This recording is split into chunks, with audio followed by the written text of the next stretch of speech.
to sort of film this conversation. I won't be able to do it all because, like, obviously I'm holding the camera.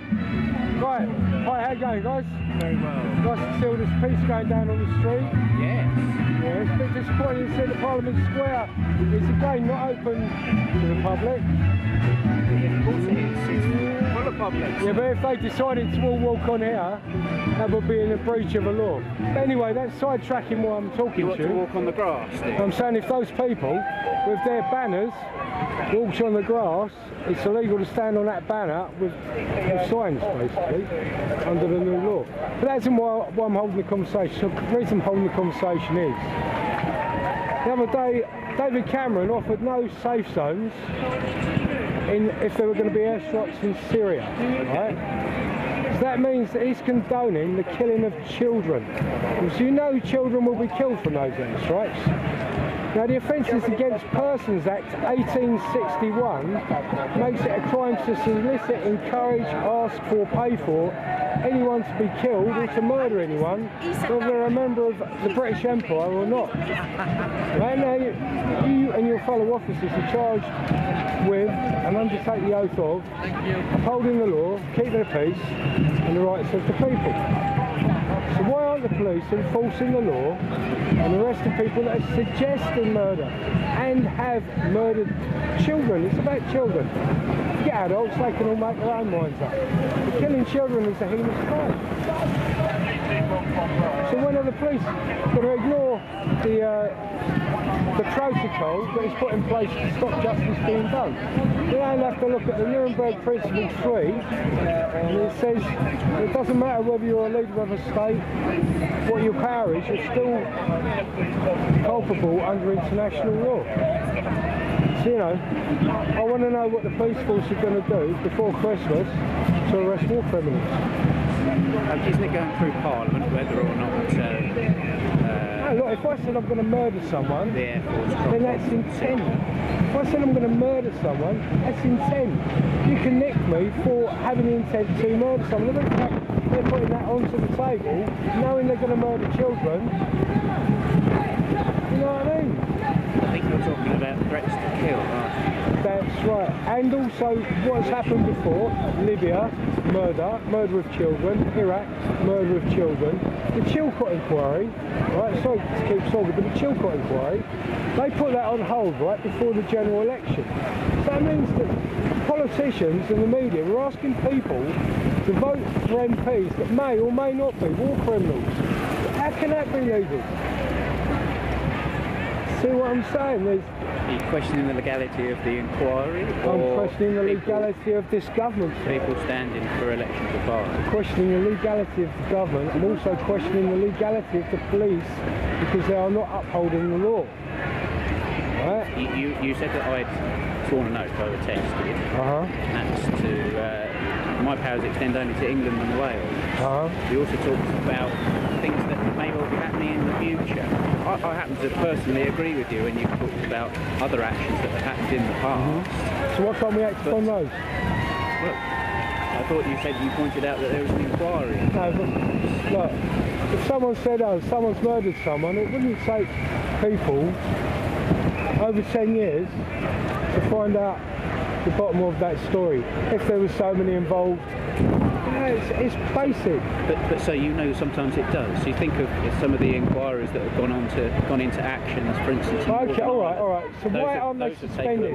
Why haven't they been suspended while being in the inquiry? Since someone's in the inquiry, if they're in a public office, they should be suspended until the investigation is completed. That's just your opinion. That isn't in those laws and those. What is in the law, conventions though? That you. What is in the law?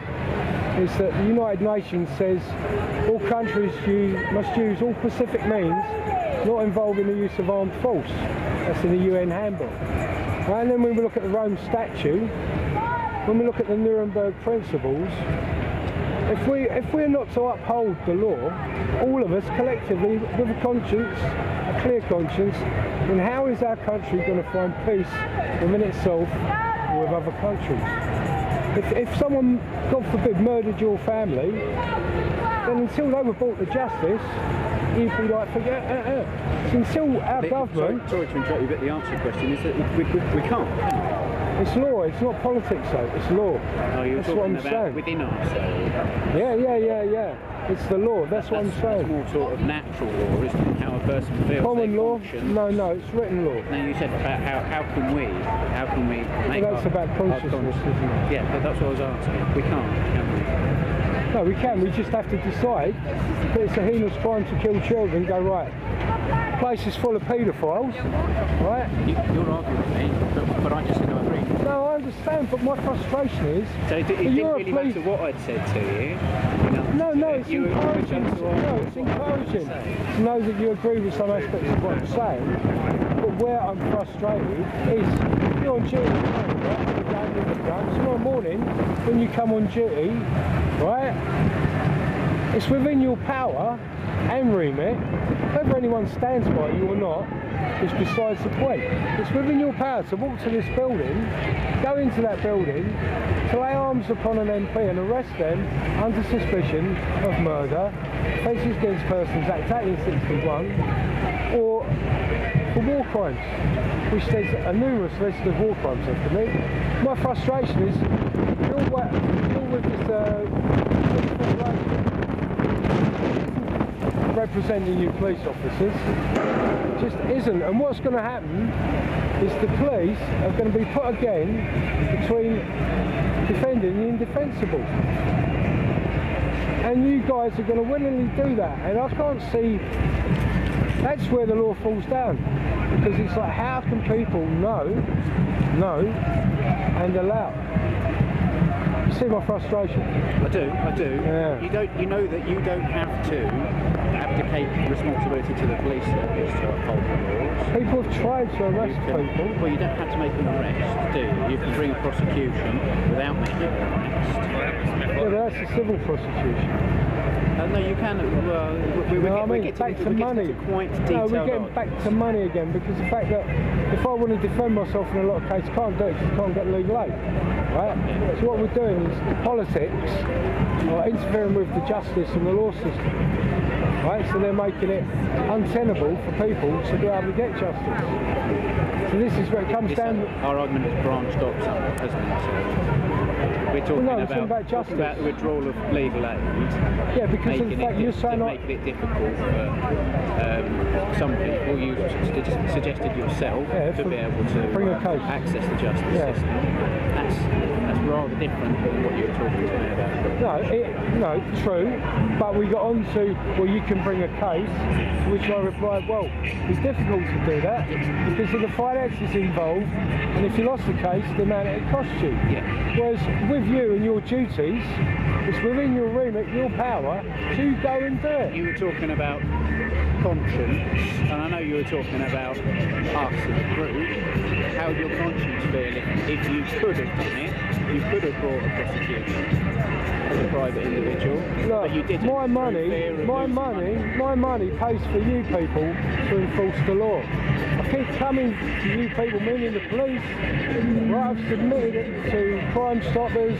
I've been online talking to policemen. Until police actually accept responsibility for their job, for what their job is, and act accordingly, then there ain't no justice. There is no justice, there's no peace, because no one's standing up for it. Thanks for your time, yeah? Cheers, have a good day, yeah?